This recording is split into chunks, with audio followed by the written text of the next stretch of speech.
अपाममणाय नमः। चंदनं समर्पयामि श्रीखंडं चंदनं दिव्यं गंधाढ्यं समनोहरं विलेपिनं सुरश्रेष्ठे चंदनं प्रतिगृह्यताम्। हरि ओम तां गंधर्वांगतामिंद्र साम्राज्यपति तामुसदेव राजा सोमो राजा विद्वान् यच्छमादमुच्यत। ओम राधागणेशमिकागणचंदनं समर्पयामि अक्षतं समर्पयामि अक्षता च सुरश्रेष्ठ कुंकुमाक्ता सुशोभिता। ओम अच्छन्नमी वदन्ते हा वै प्रिया दूषत असतो सतसुभानवो विप्रानविष्टया मतीयोजा रिवन्दते हरिः। ओम अक्षता च सुरश्रेष्ठे कुंकुमाक्ता सुशोभिता मया निवेदिता भक्त्या गृहाण परमेश्वरं मुरासा गणेशमिकाभ्यान्मापाममणाय नमः। समर्तावाय देवी देवतापुनः चन्दनं समर्पयामि अक्षतं गन्धं समर्पयामि गन्धद्वारां द्वादशां नित्यमुष्टां करीषिणीं ईश्वरीं सर्वभूतानां तामोपरिश्रियं मुरासा गणेशमुखाभ्यान्मा समर्तावाय देवी देवताभ्यो नमः। चंदनं समर्पयामि श्रीखंडं चंदनं दिव्यं गंधाढ्यं समनोहरं विलेपिनं सरचंदनं प्रतिगृह्यतां गंधद्वारां द्वादशां नित्यपुष्टां। एक कलश में थोड़ी हल्दी लगा दो। हरि ओम हरिद्रारुणते देवी सर्वसौभाग्यदायिनी शांतिं दे सुखं दे सर्वकामार्थ देहि मे। ओम बुर्वाता गंगणपते नमः। हरिद्राचूर्णं समर्पयामि।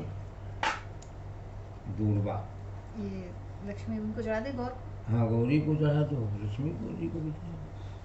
हरि ओम दे सौभाग्यमारोग्यं देहि मे परमं सुखं रूपं देहि जयं देहि यशो देहि दिशो देहि सिन्दूरं शोभनं रक्तं सौभाग्यं सुखवर्धनं शुभदं कामदं चैव सिन्दूरं प्रतिगृह्यताम्। ओम गंगणपते नमः।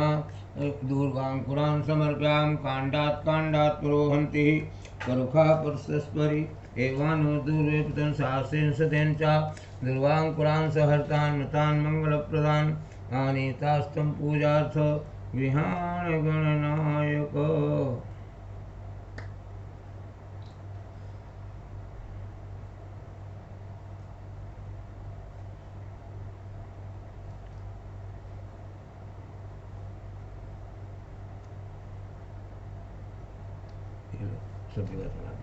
हरि ओम त्र्यंबकं यजामहे सुगंधिं पुष्टिवर्धनम् उर्वारुकमिव बन्धनान् मृत्योर्मुच्येमामृतात्।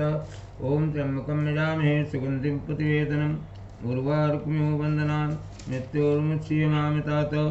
हरि ओम ऐरो भोगे परे दिवाहुजाया हेतु विवादमानः हस्तग्नो विश्वा भगवान् विद्वान् पुमागुं सुपरिपातविश्वतः। ओम बुराता गणेशमिकाभ्यान्मा अपां ममनान्मा आवाहितनोग्रादेवता श्रीवन्नारायणमा सुगंधित द्रव्यं समर्पयामि धूपम् आघ्रापयामि। हरि ओम वनस्पतिशोद्भूतो गन्धाढ्यो गन्धोत्तमः आग्रेया सर्वदेवानां रूपोऽयं प्रतिगृह्यताम्।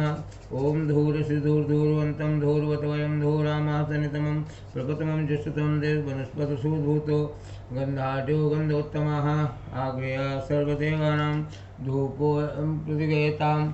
मल्लिकादसुगन्धेन मालित्यादेन वै प्रभो मया हितानि पुष्पाणि पूजार्थं प्रतिगृह्यताम्। ओम मुराताग्रेशमिकाभ्याम् ओम मुरा श्रीमन्नारायणाय नमः।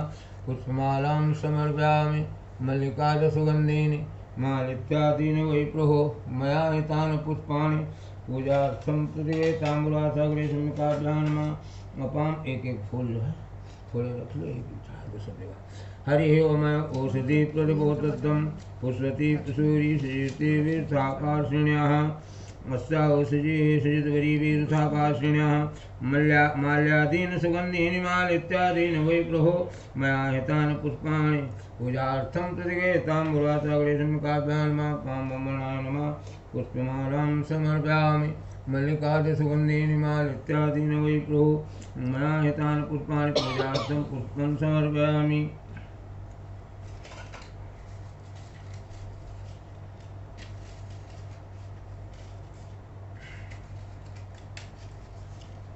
ये तुलसी रखी होगी पंचायत। हाँ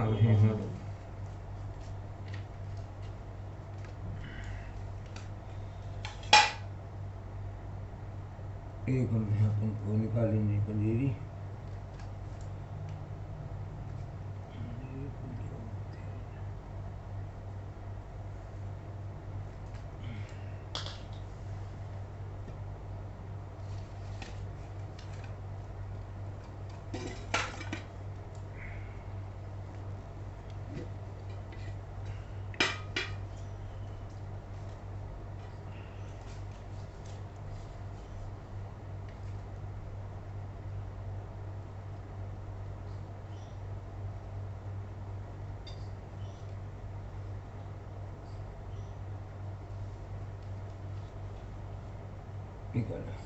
हरि ओम ओम नाभ्यासीदन्तरिक्षगुं शीष्णुद्युः समवर्तत पद्भ्यां भूमि दिशा सोता तथा लोकान् कल्पयन् शर्कराखण्डखाद्यानि दधक्षीरगतानि च आहारं वत्स्यभोज्यं च प्रसीद परमेश्वर ओम तदीयं वस्तु गोविन्द तुभ्यमेव समर्पयेत् ग्रहाणशंखो भूता प्रसादं कुरु केशव ओम बुरासा नाभ्यासीदन्तरिक्षगुं शीष्णुद्युः समवर्तत पद्भ्यां भूमि दिशा सोता तथा लोकान् कल्पयन्।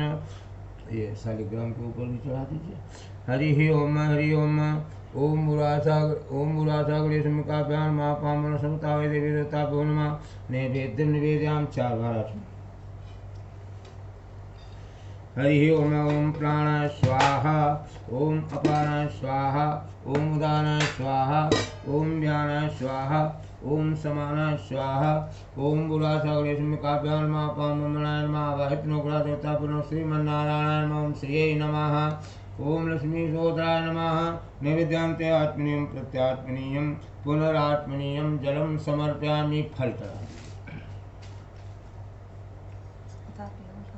हरि ओम इदं फलं महादेव स्थापितं पुरतस्थो तेन मे सप्लावाते भवे जन्मन जन्मनि ओम या फलनिया फला पुष्पाफलात् गुंहंसः।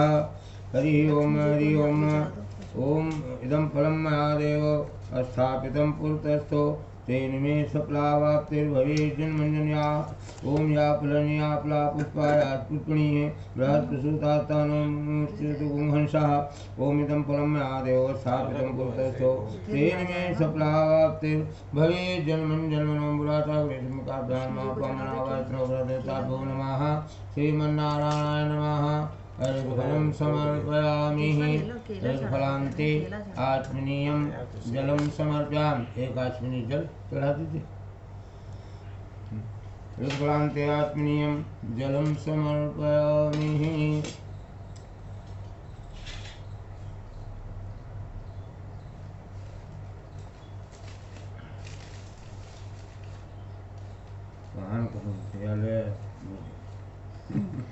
घर में इतने ही निकले थे, बड़े ही नहीं हाँ, होते घर के पेड़ का लगा है। हाँ अरे वाह इतने सुंदर था।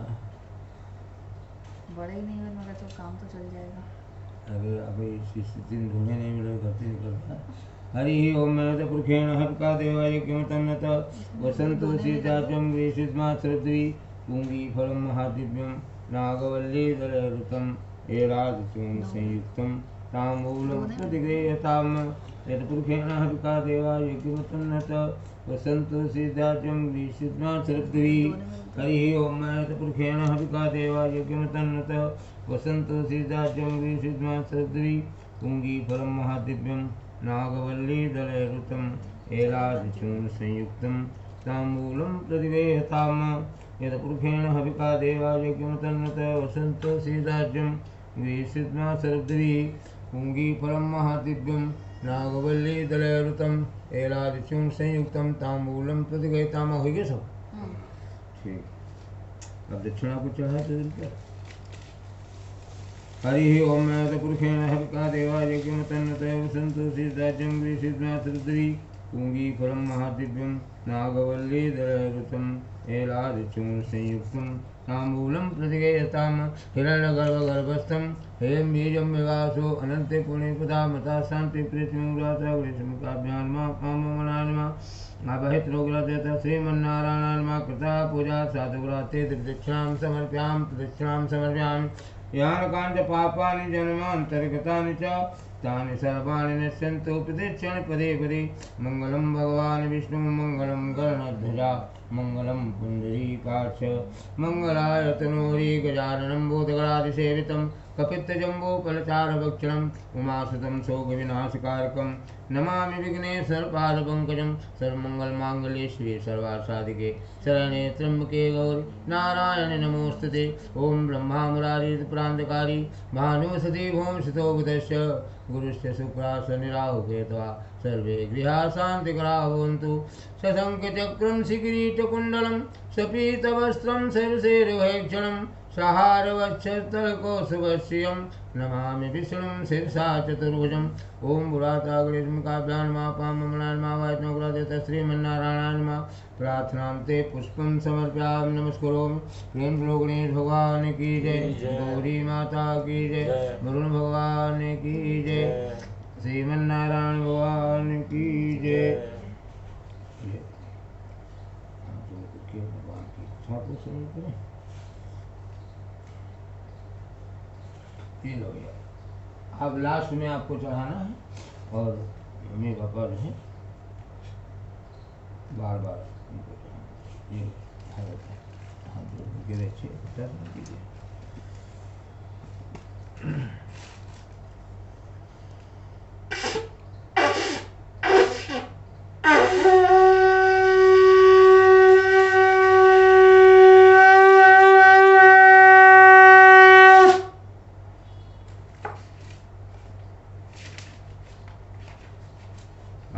सूतोवाच एकदाने मिसारणे ऋषासौनिकादयः प्रपुच्छुर्मुनिया सर्वे सूतम पौराणिकम कुल। एक समय की बात है कि ने मिसारण तीर्थ पर सौनक आदि सभी 88,000 ऋषियों का वृंद एकत्रित हुआ।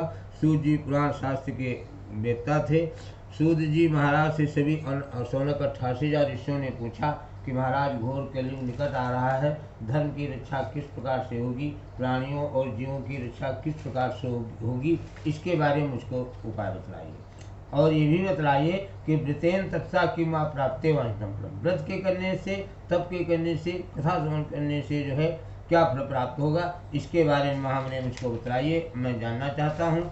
सूत जी उन सभी 88,000 ऋषियों को वृत्तांत बतलाने लगे। कहने के देखो ऋषियों, जो कुछ मैंने नारद को भगवान विष्णु ने बतलाया था और नारद के मुखारबिंद से जैसा मैंने सुना था वह मैं आप लोगों को बतला रहा हूँ, आप लोग श्रवण करें। कि एकदा नारदो योगी प्रानुग्राकांक्षा पर्यटन विविधान लोकान मृतलोकोपागता। कहते हैं कि एक दिन की बात है, नारद जी संसार का भ्रमण करने के लिए निकले और घूमते घूमते जो है मृतलोक में आ गए। मृतलोक जो है पृथ्वी ही मृतलोक है। वहाँ पर जब आए तो वहाँ का जो दृश्य देखा, ततो दृष्टा जरान सर्वान, वहाँ का जो दृश्य देखा तो जितने भी प्राणी, जितने भी जीव हैं, नाना प्रकार की योनियों में जन्म लेकर के स्वकर्म भी अपने अपने किए हुए कर्मों के अनुसार दुख और पापों को, कष्टों को भोग रहे हैं। केनोपाय दुख ना सुख होते। नारद ऋषि विचार करने लगे कि इन जीवों का कल्याण किस प्रकार से होगा, इनके दुख किस प्रकार से दूर होंगे। इस संचित मनसा, मन में चिंतन किया और संकल्प किया और विष्णु लोकम गदस्तथा, भगवान के वैकुंठ धाम को पहुँच गए। वहाँ पर जब पहुँचे तो वहाँ का दृश्य कैसे देखा कि तत्र नारायणम देवम सकल वर्णम चतुर्भुजम, भगवान का गौर वर्ण है, 4 भुजाएं हैं और उन 4 भुजाओं में शंख चक्र गदा पद्म धारण किए हैं, गले में वैजयंती माला सुशोभायमान हो रही है। ऐसा उनका सुंदर स्वरूप देख करके नारद जो है हाथ जोड़ करके उनकी स्तुति करने लगी। नमो मांग मनसातीताय रूपाय मान सकते आदि बध्यांत हीनाय निर्गुणाय गुणात्मने सर्वेषां मादिभूताय भक्तानां मार्तिनाशने श्रुता स्तोत्रम ततो विष्णुं नारदं प्रत्यभासतो। नारद ऋषि नारायण से कहने की हे नारायण, आपकी वाणी और मन से परे स्वरूप वाले हैं, अनंत शक्तिमान हैं, आप आदि मध्य और अंत से रहित हैं, तीनों गुणों में सदैव विराजमान हैं और अष्टावर जंगम निखिल सृष्टि प्रपंच के कारणभूत केवल आप ही हैं। भक्तों की पीड़ा नष्ट करने वाले परमात्मन, आपको नमस्कार है। भगवान ने जब नारद के द्वारा ऐसी स्थिति सुनी तो मुस्कुराए और नारद से कहने लगे कि नारद, अकारण तो आप आ नहीं सकते हैं, किमर्थम आगतो सत्यम किंते मन सकते, आप यहाँ किस हेतु आए हैं, इसके बारे में मुझको बतलाइए, मैं जानना चाहता हूँ।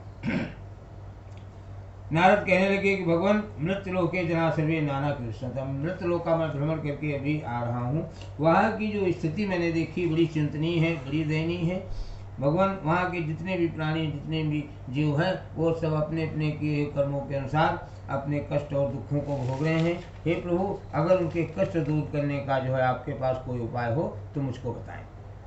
भगवान कहने लगे नारद, साध कृष्णम त्यावसा लोकानुग्रह कांचा, तुमने संसार का कष्ट दूर करने के लिए, संसार का कल्याण करने के लिए मुझसे बहुत सुंदर प्रश्न किया है, मैं तुमको बतलाता हूँ। व्रतमस्य महात्मा, एक व्रत का महात्मा मैं तुमको बतला रहा हूँ, जो स्वर्ग और मृतलोक में दोनों जगह पर दुर्लभ है। लेकिन तो स्नेहान मैं अवश्य है वश्य, तुम्हारे विशेष स्नेह के कारण, क्योंकि पितामह के तुम मानस पुत्र हो, इसलिए विशेष स्नेह के कारण मैं तुमको बता रहा हूँ, उसको सुने। सत्यनारायण से वो व्रतम सम्यक विधान, सत्यनारायण का व्रत विधान के साथ में किया जाए तो कृता सद्या सुखम मुक्ता, तो मनुष्य को जो है सुख की प्राप्ति होगी, सुख की अनुभूति होगी और मोक्ष की प्राप्ति होगी। नारद के मुखारविंद से जब भगवान के मुख से जब ऐसा सुना तो नारद कहने लगे कि हे नारायण, फिर किम फलम किम विधानम चा, इसका क्या फल है, क्या विधान है, कब इसको करना चाहिए, इसमें कौन कौन सी सामग्री की आवश्यकता होती है और क्या इसका फल है, क्या प्रभाव है। तो भगवान कहने लगे कि हे नारद, इस व्रत का ये प्रभाव है कि दुख शोकादि शमनम, दुख और शोक को नष्ट करने वाला, धन धान्य की वृद्धि करने वाला, सौभाग्य और संतान को प्रदान करने वाला, सर्वत्र विजय प्रदम, सभी जगह विजय को दिलाने वाला। इसके लिए ना कोई तिथि की जरूरत है, ना कोई दिन की जरूरत है, ना मुहूर्त की जरूरत है। जिस दिन मृतलोक में मनुष्य दार भक्ति के साथ में भगवान के पूजन है सवाई सामग्री एकत्रित करे, अपने भाई बंधुओं को बुलाए, ब्राह्मण को बुलाए, एक चौकी स्थापित करे, उस पर भगवान का सिंहासन स्थापित करे, गणेश गौरी वरुण देवता नवग्रह इन सभी देवी देवताओं का जो है आवाहन करे, पंचोपचार यथाशक्ति उनका पूजन करे, कथा ब्राह्मण को दक्षिणा दे करके नारायण की कथा को श्रवण करे और ब्राह्मण को जो है सभी भाई बांधवों के साथ में भोजन कराए।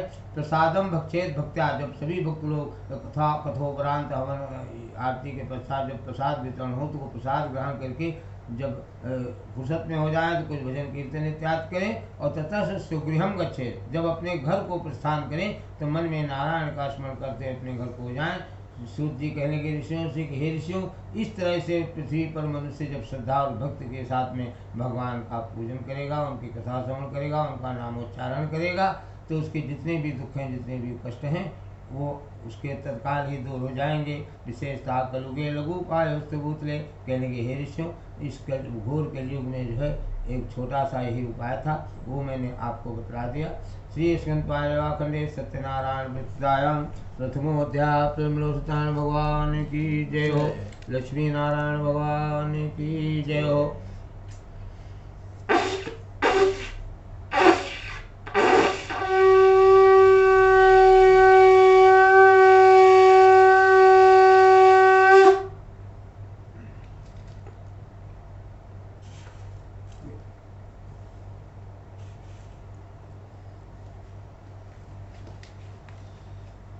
सूत जी कहने लगे उन ऋषियों से अथानम प्रवक्ष्यामि कृतम मैंने पुरा दिजो काशित काशी प्रेर में हासिल। ऋषियों ने सूत जी से प्रश्न किया कि महाराज आप ये बतलाइए कि जब उन नारद ने भगवान के वैकुंठ धाम से ये सारा वृत्तांत सुन करके सारे उपाय जान करके पुनः पृथ्वी पर जब आए, इसका प्रचार प्रसार किया, तो इस व्रत को किसी ने किया या नहीं किया, इसके बारे में मुझको बतलाइए। तो सूत जी बतला रहे हैं उन शौनक ऋषियों को, कहते हैं हे ऋषियों, एक काशीपुर नाम का ग्राम था, उसमें बहुत ही गरीब और निर्धन ब्राह्मण रहता था जिसका नाम था सदानंद। स्थिति उसकी क्या थी, दिनचर्या क्या थी उसकी, कि नित्य जो है क्षुधा से पीड़ित होकर के भिक्षा मांग करके जब लाता था, उसी से उसके परिवार का भरण पोषण होता था। दुखितम ब्राह्मणम दृष्टा भगवान ब्राह्मण किया, उस दुखी ब्राह्मण को देख करके भगवान नारायण को दया आ गई, क्योंकि ब्राह्मण जो होता है वो भगवान विष्णु का जो वक्षस्थल हृदय होता है, इसलिए भगवान को दया आ गई। स्वयं एक वृद्ध ब्राह्मण का रूप रख करके उसके समीप में गए और उससे पूछने लगे किमर्थम भ्रव से विप्र मही नित्यम सदुपिता, कहने लगे हे ब्राह्मण महाराज, आप ये बतलाइए कि मैं नित्य देखता हूँ कि तुम पृथ्वी पर दुखित होकर के घूमते रहते हो, तुम्हारे यहाँ घूमने का कारण क्या, मुझको बतलाइए। तो सदानंद कहने लगे कि हे महाराज, मैं तो बहुत ही गरीब और निर्धन ब्राह्मण हूँ, भिक्षा के वास्ते पृथ्वी पर भरण करता हूँ, इसी से जो है भिक्षा के द्वारा ही हमारे परिवार का भरण पोषण होता है। हे महाराज, अगर आप मेरे कष्ट दूर करने का कोई आप उपाय जानते हो तो मुझको बतलाइए। वृद्ध ब्राह्मण रूपधारी भगवान कहने लगे कि हे ब्राह्मण देवता, सत्यनारायण विष्णु वांछितार्थ फल, तुम सत्यनारायण भगवान विष्णु का जो है पूजन करो, उनकी कथा श्रवण करो, उनका हवन आरती करो, वही सभी मनवांछित फलों को देने वाले हैं। और हे ब्राह्मण देवता, अगर उनका पूजन करके तो देखो, तुम उनका व्रत करके देखो, उसको करने के पश्चात तुम्हारे जितने भी दुख हैं, जितने भी कष्ट हैं, वो सब दूर हो जाएंगे। विधानम च वितस्यापि विप्राभाष्य। उस सदानंद ब्राह्मण को व्रत का विधान बतला करके, सामग्री के बारे में बतला करके सत वृद्ध ब्राह्मण रूपधारी भगवान अंतर ध्यान हो गए। अब बेचारे बड़े धर्म संकट में पड़ गए सदानंद कि कैसे इस व्रत को करूँगा, भिक्षा मांग के लाता हूँ तब तो परिवार का भरण पोषण होता है, कैसे आज परिवार का भरण पोषण होगा, कैसे पूजन सामग्री लाऊंगा। इस संचित विप्रोसो रात्रो निद्राम न लब्धवान। सदानंद को रात्रि भर बेचारे सोचते रहे कैसे क्या होगा। सुबह रात्रि भर सोए नहीं और प्रातः समुत्थाय सत्यनारायण। प्रातः काल उठे तो मन में प्रतिज्ञा किया, संकल्प किया कि आज भिक्षा में मांगने से जो भी धन मिलेगा, संकल्प भी किया कि आज भिक्षा में मांगने जो भी धन मिलेगा उससे मैं भगवान सत्यनारायण का जो है पूजन सामग्री लाऊंगा, उनकी कथा श्रवण करूंगा, हवन आरती करूंगा, उसके बाद परिवार की बाद में देखी जाएगी। ऐसा मन में संकल्प करके अपने नित्य कर्म से निवृत्त होकर के कुछ जलपान करके भिक्षा के वास्ते निकले और जहाँ बड़े बड़े धनी लोग रहते थे उस नगर में गए। उस दिन नारायण के ऊपर इतनी कृपा हो गई कि भिक्षा में उनको दूना धन प्राप्त हुआ। तथा प्रसन्न एकदम बड़े प्रसन्न हो गए। प्रसन्न हृदय से रास्ते से भगवान के पूजन में सवाई सामग्री लाई और सामग्री लाने के पश्चात ब्राह्मण को बुलाया और ब्राह्मणों को बुला करके चौकी की स्थापना की, उस पर भगवान का सिंहासन स्थापित किया, गणेश गौरी नवग्रह सभी देवी देवताओं को स्थापित करके उनका आवाहन किया, पंचोपचार पूजन किया, कथा श्रवण की, हवन आरती किया, प्रसाद वितरण हुआ। और फल क्या मिला उनको? सर्व दुख विमुक्ता, सर्व सत्य समझता। उनके जितने भी दुख थे, जितने भी कष्ट थे वो सब दूर हो गए। ब्राह्मणों में श्रेष्ठ माने जाने लगे। नारायण की कृपा हो गई तो उनको समाज में सम्मान मिलने लगा और नारायण की बहुत ही जब कृपा उन पर हो गई तथा प्रवत कालम चा मास मास बचा। प्रत्येक महीने में भगवान सत्यनारायण का व्रत पूजन करने लगे, कथा श्रवण करने लगे। एवं नारायण चदम व्रतम पिता ज्योतिमा। नारायण की कृपा से वो सत्यनारायण का व्रत करने से वो ब्राह्मणों में श्रेष्ठ माने गए। उनके जितने भी पाप थे, जितने भी दुख थे वो सब नष्ट हो गए। अंत में उनको दुर्लभ मोक्ष प्राप्त हुआ। सूर्य जी बतला रहे हैं उन सौनक 88 ऋषियों से कि हे ऋषियों, व्रत में यदा विप्रा पृथिव्याम संकर्षति। उस सदानंद की तरह इस पृथ्वी पर जो भी इस व्रत को करेगा श्रद्धा और भक्ति के साथ में, उसके जितने भी दुख और जितने भी कष्ट हैं वो सब तत्काल नष्ट हो जाएंगे। और सूर्य जी ने ये भी बतला दिया कि मैं नहीं कह रहा हूँ, ये नारद को जो है भगवान विष्णु ने बतलाया था और नारद के द्वारा जो मैंने सुना था वो मैंने आपको बतला दिया। अब आप लोग बतलाइए कि अब क्या सुनना चाहते हैं। तो ऋषि लोग कहने लगे कि हे सूर्य जी महाराज, इस पृथ्वी पर उस ब्राह्मण के सुने हुए इस व्रत को फिर किसने किया?